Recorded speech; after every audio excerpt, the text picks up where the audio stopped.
pako kimya kabisa, hakuna chochote kinachoendelea. Kuna shida yoyote ipo? Kwa nini stendi isimame? Septemba ya mwaka 2024 unaweza kuwa ni mwezi uliojaa furaha kwa wakazi wa wilaya ya Chunya baada ya kupokea mradi wa ujenzi wa stendi mpya ya mabasi yenye uwezo wa kuhudumia zaidi ya mabasi 100 kwa wakati mmoja. Ujenzi wa stendi hiyo unaogharimu zaidi ya bilioni 2 ulipangwa kukamilika ndani ya miezi 9, lakini hadi sasa ni zaidi ya mwaka mmoja ujenzi ukiwa umesimama kwa muda bila kukamilika, na huu ndio muonekano wake kwa sasa. Kuchelewa kwa stendi hii kunaibua hoja ndani ya baraza la kawaida la madiwani kwa robo ya pili ya mwaka, wakihoji sababu za kusimama kwa ujenzi huo. Mheshimiwa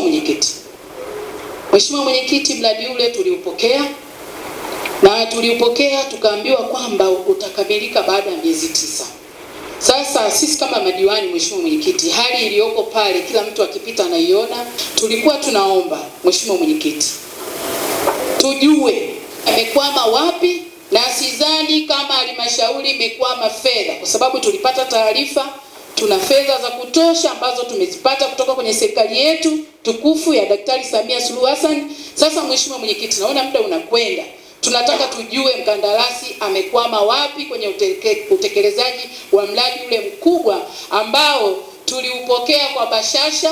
Tulicheza ngoma, tukaalika wazee maarufu, vikundi mbalimbali na wananchi walifika pale kutambulisha ule mradi. Mheshimiwa Mwenyekiti, tunahitaji majibu. Tamimu Kambona ni mkurugenzi wa halmashauri ya wilaya ya Chunya.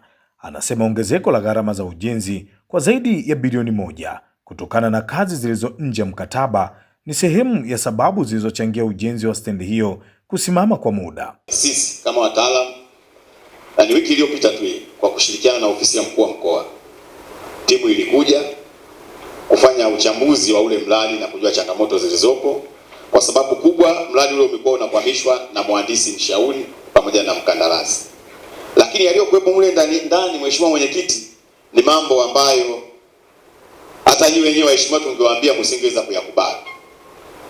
Kwa hiyo kama kumetokea changamoto ambazo zingeweza kuingiza halmashauri yetu kwenye matatizo ya kifedha, sisi kama wataalamu wenu hatukukubaliana na hayo, kwa sababu kwenye mradi ule tulishaletewa ongezeko la kazi lenye thamani zaidi ya bilioni 1 za Kitanzania, ambalo ndio lilileta changamoto. Je, leo waheshimiwa nyinyi tungekuja kuambia mradi wetu ulikuwa na thamani ya bilioni 2.8 lakini leo umetekelezwa kwa bilioni 3.8, mngetaka kujua hii bilioni 1 imetoka wapi? Hao wamechukua Kambona.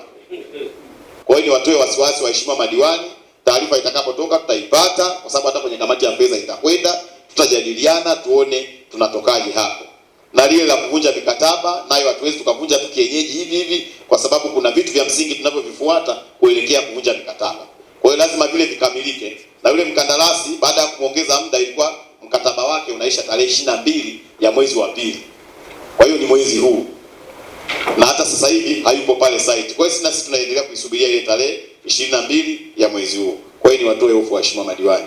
Na je, ni ipi kauli ya wananchi wa wilaya hiyo? Hakuna chochote ambacho kinaendelea, pako kimya kabisa, hakuna chochote kinachoendelea. Uhitaji ni mkubwa, kwanza kama mnavyoona mji unakuwa, lakini kitu kingine sasa hivi tuna gari. Zamani hatukuwa na gari za kutoka Chunya kwenda Dar es Salaam. Sasa hivi kuna gari kama 3 sasa hivi.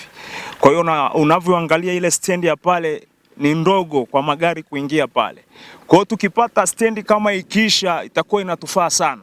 Yaani ni muhimu sana. Kuna shida yoyote ipo? Kwa nini stendi isimame? Stendi haijengwi, zeni tunaona kama imeachwa. Ila hatuelewi nini kinaendelea.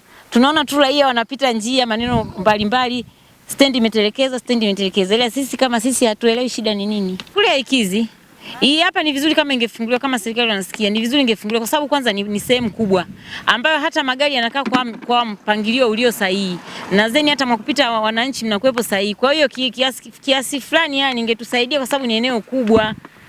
Magari yasingekuwa yana mbanano, kwa sababu kule sasa hivi yana mbanano kiasi kwamba hata watu kupita haiwezekani. Kwa kweli ingetusaidia na tulifurahia, sio kwamba tujafurahi, tulifurahi. Ila tunashangaa imesimamishwa, hatuelewi shida ni nini. Chunya imeshatanuka. Kwa zamani Chunya ilikuwa ni ndogo, kwa hiyo ilikuwa panatosheleza. Kwa sasa hivi Chunya imesha kubwa, yani kubwa, mle mmejengwa wapi pamekuwa padogo. Yani pafinyu, inafaa ije hapa. ndo pako vizuri.